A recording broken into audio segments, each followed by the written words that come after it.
Blý, þalöt og önnur eiturefni geta leynst í fötum sem við kaupum frá útlöndum. Hver Íslendingur hendur 20 kílóum af textíl á ári. Lögmaður fatlaðs hælisleitenda frá Írak sem vísað var úr landi í síðustu viku reynir að koma honum aftur hingað til lands til að gefa skýrslu í máli hans gegn íslenska ríkinu. Ríkið hefur boðist til að útvega aðstöðu svo hann geti gefið skýrslu í gegnum fjarfundabúnað í Aþenu. Viðhorf G7 ríkjanna til kvenleiðtoga versna milli ára samkvæmt nýrri könnun sem kynnt var á heimsþingi kvenleiðtoga í Reykjavík í dag. Fyrrverandi forseti Litáens gagnrýndi framgöngu Rússa harðlega á þinginu. Efnahagsmálin brenna á kjósendum í Bandaríkjunum sem í dag ganga að kjörborðinu. Baráttan er hörð og demókratar gætu misst meirihluta sinn á þinginu. 3 nærri 100 ára gömul Harley Davidson mótorhjól eru smám saman að breytast úr ryðguðum járnhrúgum í skínandi mótorfáka í Hafnarfirði. Eins og gefur að skilja er ekki einfalt að fá varahluti í mótorhjól á þessum aldri.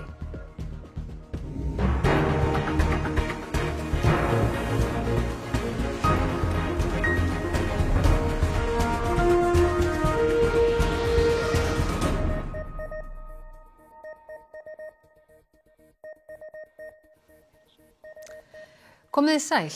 Fatnaður frá löndum utan Evrópu er líklegri til að innihalda eiturefni eins og blý og þalöt. Rauði krossinn hefur ákveðið að taka kínverska fatamerkið Shein úr umferð vegna mögulegra eiturefna í fötunum. Kínverska merkið Shein er ein stærsta fatasala á netinu og vinsælasta verslunarforritið á Google Play Store á Íslandi. Merkið er áberandi á samfélagsmiðlum þar sem áhrifavaldar kaupa ógrynni af fötum og máta fyrir fylgjendur sína. Rauði krossinn ákvað nýlega að taka Shein úr umferð í verslunum vegna umfjöllunar mögulega hættulegt magn af eiturefnum í fötum. Vísað hefur verið til rannsóknar kanadísku sjónvarpsstöðvarinnar CBC þar sem eiturefni fundust í fötum frá merkinu langt umfram meðmæli landlæknis þar.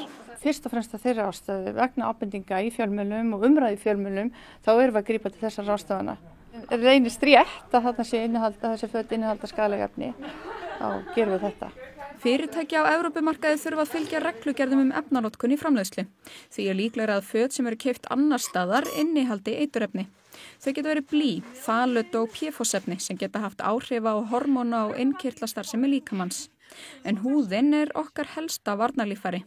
Ef miðað við hvað við fáum í okkur bara í mat og drykk og með innöndun þá er hlutur húðarinnar afskaplega lítill.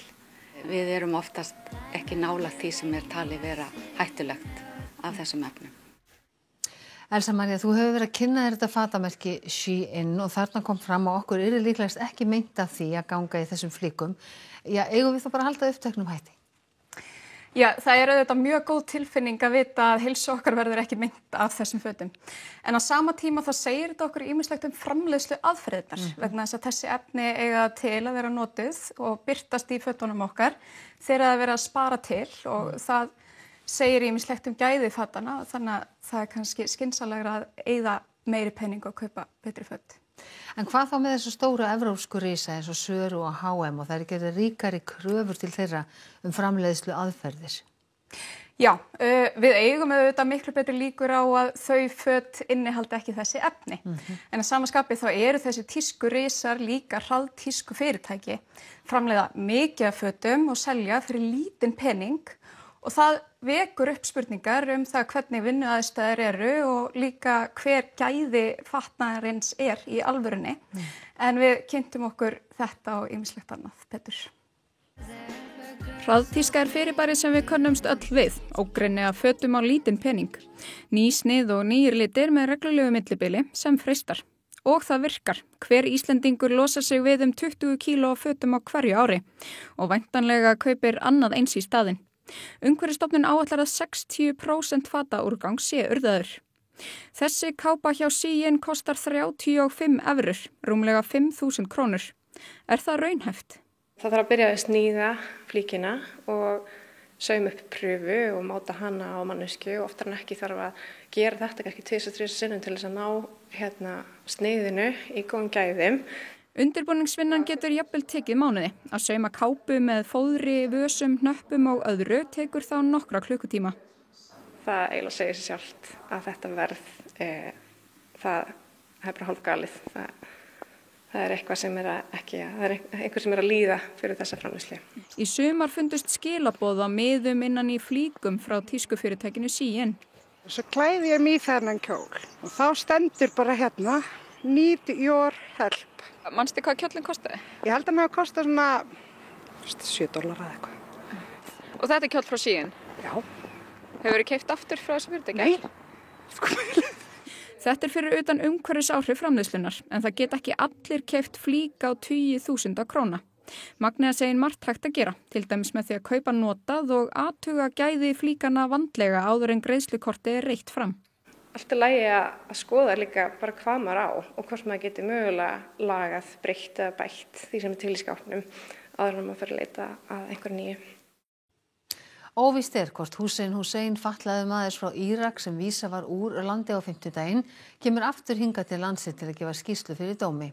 Aðalmeðferð í máli hans gegn íslenska ríkinu er 18. nóvember og eru áhöld hvort það sé fullnægjandi að Hussein gefi skýrslu í gegnum fjarfundabúnað. Við fyrirtöku málsins í dag bauð ríkið aðstoð borgaraþjónustu utanríkisráðuneytisins að útvíga viðunandi aðstöðu til skýrslutöku í Aþenu. Lögmaður Hussein sér vankanta á því, erfitt hafi reynst að finna túlk fyrir hann í Aþenu og réttast sé vegna fötlunar og tjáningarörðuleika hans að dómari gefi út vitnakvæðningu sem skyldar Hussein að mæta fyrir dóm. Dómari tekur afstöðu til þess á 5. Þarna er ríkið náttúrulega að gefa til kynna að þau vita það að fólki er heimilislausir þá í Grikklandi. Við erum sem sagt að reyna náttúrulega að fá einhver túlk til þess að túlka fyrir hann þar úti og setja upp fjarfundabúnað. Þetta er allt náttúrulega mjög erfitt í framkvæmd. Frekar en að leyfa einstaklingur en að mæta aftur fyrir dóm og gefa skýrslu í sínu máli. Þannig að það er verið að gera þetta ansi erfitt fyrir og sérstaklega má skoða þetta í ljósi skyldu íslenska ríkisins til að tryggja að fólk hafi aðgengi að dómstólum og hvað þá fatlaðan einstakling sem að þau hafa enn frekari jákvæða skyldu gagnvart til að tryggja. Trú fólks og kvenleiðtogum er minni nú en í fyrra og fordómar ungs fólks eru meiri en foreldra þeirra. Þetta er niðurstaða könnunar sem kynnt var á heimsþingi kvenleiðtoga sem hófst í morgun. Meðal G7 ríkjanna leið 43% vel með að kona leiti ríkisstjórn árið 2018. Eftir stöðuga uppleið féll hlutfallið á þessu ári niður í 45%. Svipuð niðurstaða var með konur sem leiðtogi í viðskiptum. Hlutfallið var 46%, fór síðan upp en féll aftur niður í 47%. Bakslagið er mest í Bandaríkjunum. Framfarir frá 2018 í þessum efnum eru því engar. Well, thank goodness the trends aren't taking us backwards, but I do think given all of the other things that are going on in the world, we need to be really aware that gender equality doesn't just happen, and I think the Icelandics have given us the best lesson of this. Gender equality comes through sheer hard work. We need to be working across the G7 to make sure that we're supporting female leadership, that we're addressing negative stories in the media when they appear, and also making sure that young people, men and women, coming through into society are given opportunity to make a contribution and lead themselves. Hallgrímur, þú ert búin að fylgjast með þessu þingi í dag. Hvað hefur verið rætt? Það hefur verið komið býsna víða við. Það er meðal annars verið rætt hlutverk Sameinuðu þjóðanna í nýjum heimsveruleika, aukin kostnað fyrirtækja á heimila, stafrænar lausnir, rafræn viðskipti en líka hluti á borð við svona mikilvægi fatnaðar og hönnun, þannig að það má eiginlega segja að það sé afar fátt sem er þessu þingi óviðkomandi. Og það eru nokkuð stór nöfn. Já, og þar er best þekkt sennilega Svetlana Tsíganovskaja sem bauð sig fram til forseta Hvíta-Rússlands árið 2020 og endaði svo í útlegð í Litáen. Hún heldur ræðu á morgun á þinginu. En Úkraínustríðið var sérstaklega til umræðu í einum panelinum í dag og þar var aðþáttakandinn Dalia Grybauskaite sem var forseti Litáens á árunum 2009 til 2019. Hún benti meðal annars á að Litáen væri hætt öllum orkukaupum frá Rússlandi, aðeins skot á Vesturlöndin þarna, og þá þekkti landið vel það sem hún eiginlega talaði sem áráttu Rússa í að hertaka þjóðir. Litáar hefðu til dæmis sjálfir lent í því á tímum seinni heimsstyrjaldarinnar. At that time, they were liberating us from bourgeoisie governments. Now they're so-called liberating Ukraine from the fascist government. So the same schablons, the same behavior, no matter which century we're talking about. Grybauskaite segir að þessar tilhneigingar hafi verið ljósar strax þegar Rússar tóku yfir Krímskaga árið 2014. It was terroristic methods, and I called it exactly that name. Og var fyrst Evrópuleiðtoga til að nota það orð. Grybauskaite segir Rússa lengi hafa háð stríð víðar en á hefðbundnum vígvelli. And today we're already seeing the energy war against the world, not only Europe. We're seeing food war. We're seeing cyber war, and we're seeing repeatedly again, the interventions into election process as it is acknowledged in US. Í raun séu Vesturlönd að leyfa Rússum að drepa fólk og eyðileggja mikilvæga innviði með hægum viðbrögðum. We're still having too much red lines, which we are trying not to overstep, while Putin has no red lines at all. Meðal annars gangi hægt að hætta orkukaupum frá Rússlandi, nokkuð sem Litháar gerðu strax í apríl. We are demonstrating that even a small country, not very rich country, is able to say to Russians that we will not feed with our financial resources your war. So the West could do the same? If small country does, of course, everybody can. Grybauskaite vill sjá Úkraínu sem frjálst og fullvalda ríki. Slíkt sé aðeins hægt með fullnaðar sigri, ekki samningum eins og eftir árásina á Krímskaga. Ukraine, after such atrocities, which have been performed by Russians, such genocide, which we saw on the Ukraine's territory, such kind of compromises are not possible. Grybauskaite einn þeirra sem hefur verið orðuð við framkvæmdastjórastarfið hjá NATO. Sjálfri finnst henni það ólíklegt. I am too outspoken and not easy to be handled. So that means that for my candidates probably it's no chance. Innrás Rússa í Úkraínu er ógn við viðleitni alþjóðasamfélagsins til að bregðast við loftslagsbreytingum, sagði forseti Úkraínu þegar hann ávarpaði í dag loftslagsráðstefnu Sameinuðu þjóðanna COP27 sem stendur yfir í Egyptalandi. Hann sagði efnameiri ríki heims ekki geta borgað sig út úr vandanum. Innrás Rússa hafi hrundið af stað orkukrísu og neytt fjölda fólks til að byrja að brenna kolum til húshitunar.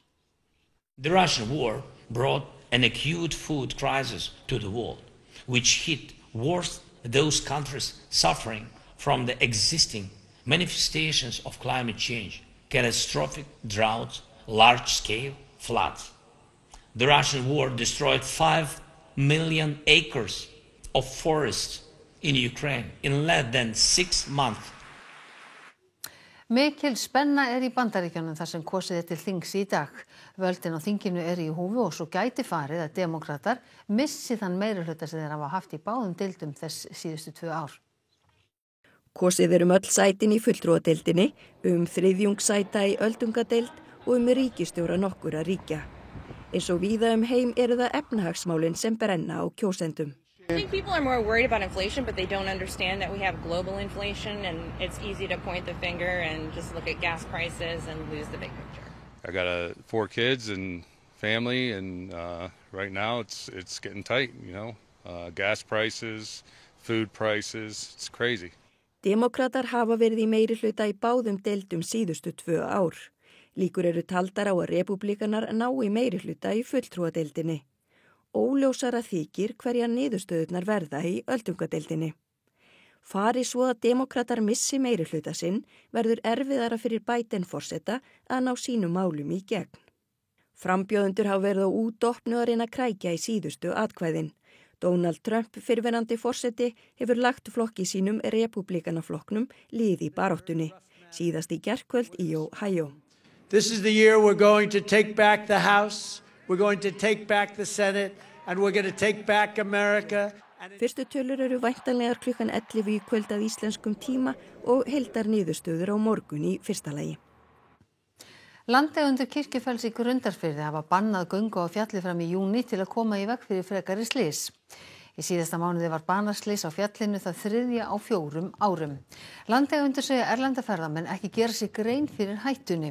Á fjallinu sé mikil slysahætta bæði að hausti og vetri þegar blautt og frost en líka að vori þegar gróður hulan enn laus í berginu. Á næstu dögum verða sett upp skilti að fjallið sé lokað og stofnaður samráðshópur öryggismál til frambúðar. Sláandi og átakanleg skilaboð hafa borið Stígamótum frá ungmennum sem hafa verið með beitt ofbeldi í nánum samböndum síðan netspjallið Sjúkt spjall var opnað fyrir 6 mánuðum. Svo virðist sem unglingar þori ekki að segja frá ofbeldi af ótta við að vera dæmdir. Ég hélt áfram að segja nei, en hann hætti ekki. Síðan byrjaði hann að taka hálsi minn og kreista mjög fast þar til ég gat eiginlega ekki andað. Síðan loksins þegar ég var að byrja að gráta og öskra, þá hætti hann. Ég veit ekki hvernig ég á að komast burt, þar sem hann hefur sagt við mig að hann muni fremja sjálfsmorð ef ég færi frá honum. Þetta á meðal skilabóða sem borist hafa Stígamótum í gegnum netspjallið, þar sem fólk á aldrinum 13 til 20 ára getur leitað sér aðstóðar, nafnlaust og í trúnaði. 160 ungmenni hafa leitað til Stígamóta í gegnum miðilinn síðan hann var opnaður fyrir 6 mánuðum. Fæst höfðu sagt frá ofbeldinu áður af ótta við viðbrögð og að þeim yrði ekki trúað. Og áhugavert að sjá að í raun helsta spurningin sem við fáum þannig inn var þetta ofbeldi? Er ég í ofbeldissambandi? Var mér nauðgað? Þannig þau eiga erfitt með að skilgreina sína eigin reynslu sem ofbeldi. Stígamót héldu í dag upplýsingafund þar sem farið var yfir þann lærdóm sem samtökin hafa dregið af netspjallinu. Þar kom meðal annars fram að hinn típiski notandi sé 16 ára stelpa í ofbeldissambandi og að þrátt fyrir ungan aldur lýsi þolendur nánast sama mynstri og fullorðnir brotaþolar heimilisofbeldis. Þau vil ekki fá sér stimplun, vera stelpan sem var nauðgað, óttast að brjóta upp vinahópinn eða fjölskylduna, vil ekki segja foreldrum frá því að við erum svolítið ennþá að kenna stelpum að láta ekki nauðga sér og hver vill viðkenna fyrir foreldri að þú brást og lést nauðga þér. Hér aðeins brot af skilaboðunum en þau eru ótalmörg og sláandi. Þannig að við þurfum greinilega að vera miklu duglegri við að tala um ofbeldi, ennþá duglegri að tala um ofbeldi. 3 tæplega aldargömul Harley Davidson mótorhjól ganga nú í endurnýjun lífdaga í Hafnarfirði og verða á endanum skínandi fín þrátt fyrir að fátt bendi til þess núna. Það vantar ekki mótorhjólin í skúrin hjá Njáli Gunnlaugsinni, ökukennara, bílablaðamanni og mótorhjólamanni. Öll eiga þau sér sögu en 3 þeirra lengri sögu en önnur og öll eru þau af gerðinni Harley Davidson. Það minni kannski ekki margt á glæsta fortíð þeirra en það stendur til bóta. Þetta hjól elst árgerð 1927 og var í eigu Júlíusar Þórðarssonar skátahöfðingja á Akranesi sem ferðaðist töluvert á því. Og svona litu hann og hjólið út upp á sitt besta. Þetta aðeins yngra eða árgerð 1930 og var í eigu Sverris Bernhöft og allt glæsilegasta en Sverrir og Júlíus hjóluð oft saman og þessi hjól því oft staði hlið við hlið þá eins og nú. Og Sigfús Jónsson trésmiður átti þessa 1929 árgerð af Harley Davidson sem hefur litið einhvern tímann svona út. Hjólinn hafi verið geymt við misgóðar aðstæður. Þetta hjól hafi þó verið geymt í skúr í 40 ár þar sem unnið var með það. Það hafði kannski ekki fengið góða geymslu áður en var gert upp því að það var grafið upp úr ruslahaug þar sem hafi legið ykkur 4-5 ár og sem sagt meðferðin hefur náttúrulega verið ansi misjöfn. Eins og gefur að skilja ekki hægt að hlaupa út í búð og kaupa varahluti í svona tæki og því mikil vinna að finna réttu hlutina. Jó, það getur verið það. Þetta svona þetta liggja dálítið yfir internetinu að leita að gripum þar sem og vita hvað passar því að það er náttúrulega ekkert saman hvað passar, stundum bara munur á milli árgerða. Kannski 1929 og 1930 bara talsveit mikill munur á íhlutum eða mótorum eða hvað nú var. Hlutirnir fá staðarlegað utan og þegar Njáll fór að rannsaka vegna bókar sem hann skrifaði Harley Davidson á Íslandi höfðu ýmsir samband. Njáll samfærður að þessir glæsifákar eigi eftir að renna eftir götunum, kannski fyrst þetta hjól frá 1927. Móndi bara vera sprautað í vetur og raðað saman að miklu leyti. Hvort að við náum að klára það fyrir næsta sumar, það verður bara komið ljós en það er svona mest allt komið í þetta hjól. Hann og tengdapabbi hans vinna því að gera hjólinu upp og ómæld vinna og kostnaður fylgir en erfitt að segja hversu gróðvænlegt þetta er. Þessi hjól eru náttúrulega talsvert hátt metin í verði þegar þau eru komið saman og það sem skiptir oft mestu máli þar að þau séu sem upprunalegust. Talningum ef að sagan fylgir með því líka dálítið, ef við vita hver áttu hjólið og svo framvegis. Já, hvað ætlið þið að bjóða upp á í Kastljósinu í kvöld, Baldvin Þór Bergsson? Já, við komum víða við. Kári Hólmar Ragnarsson, lektor, kemur til okkar en við ætlum að ræða þessum flóttamálamálin og reyna að svara spurningunni hvort Ísland sé að drukkna í flóttafólki. Við ætlum líka að kíkja í Varmárskóla í Mosfellsbæ en þar hittust grunn- og framhaldsskólanemar í dag til að ræða einelti og afleiðingar þess. Við ætlum að heyra í einum landeigandana sem ákvað að loka Kirkjufelli fram á næsta sumar og svo heyrum við líka í drengjum sem gerðu heimildamyndum skrekk hæfileikakeppni grunnskólana. Takk fyrir það, Baldvin. Og við ætlum hins vegar að gá til veðurs. Það norðaustlæg átt ríkjandi í veðurkortunum fram að helgi og má því búast við úrkomu víða norðan og austanlands. Sennilega verður úrkoman að mestu leyti rigning á láglendi en til fjalla má reikna með snjókomu eða slitum. Þurrt verður að mestu suðvestan og vestanlands. En það Theodór Freyr Hervarsson veðurfræðingur sem fer yfir þessi mál að loknum íþróttafréttum sem Helga Margrét Höskuldsdóttir sér í kvöld. Íslenska karlalandsliðið í körfubolta kom saman til æfinga í dag. Framundan mikilvægur leikur gegn Georgíu í undankeppni HM 2023. Vanda Sigurgeirsdóttir, formaður KSÍ, segist taka umræðu misræmi milli viðurkenninga hjá karla- og kvennalandsliðum Íslands nærri sér. Hún sendi frá sér yfirlýsingu á Facebook í dag. Og Jóhann Berg Guðmundsson og Sverrir Ingi Ingason snúa aftur í íslenska karlalandsliði í knattspyrnu. Arnar Þór Viðarsson tilkynnti í dag landsliðshópinn fyrir æfingarmót síðar í mánuðinum. Og þá ætlum við að rifja upp helstu atriði þessa fréttatíma. Blý, þalöt og önnur eiturefni geta leynst í fötum sem við kaupum frá útlöndum. Hver Íslendingur hendur 20 kílóum á textíl á ári. Lögmaður fatlaðs hælisleitenda frá Írak sem vísað var úr landi í síðustu viku reynir að koma honum aftur hingað til lands til að gefa skýrslu í máli hans gegn íslenska ríkinu. Ríkið hefur boðið til að útveга aðstöðu svo hann geti gefið skýrslu í gegnum fjarfundabúnað í Aþenu. Viðhorf G7 ríkjanna til kvenleiðtoga versnar milli ára samkvæmt nýrri könnun sem var kynnt á heimsþingi kvenleiðtoga í Reykjavík í dag. Fyrrverandi forseti Litáens gagnrýndi framgöngu Rússa harðlega á þinginu. Efnahagsmálin brenna á kjósendum í Bandaríkjunum sem í dag ganga að kjörborðinu. Baráttan hörð og demókratar gætu mist meirihluta sinn á þinginu. 3 nærri 100 ára gömul Harley Davidson mótorhjól eru smám saman að breytast úr ryðguðum járnhrúgum í skínandi mótorfáka í Hafnarfirði. Eins og gefur að skilja ekki einfalt að fá varahluti í mótorhjól á þessum aldri. Þá þessum fréttum að ljúka og það komið að íþróttum, veðri og svo kastljósi. Það eru næst fréttir í útvarp og sjónvarpi klukkan 10 í kvöld og vefurinn RÚV.is. Hann uppfærður allan sólarhringinn. En við ætlum að segja þetta gott að sinni. Verið sæl.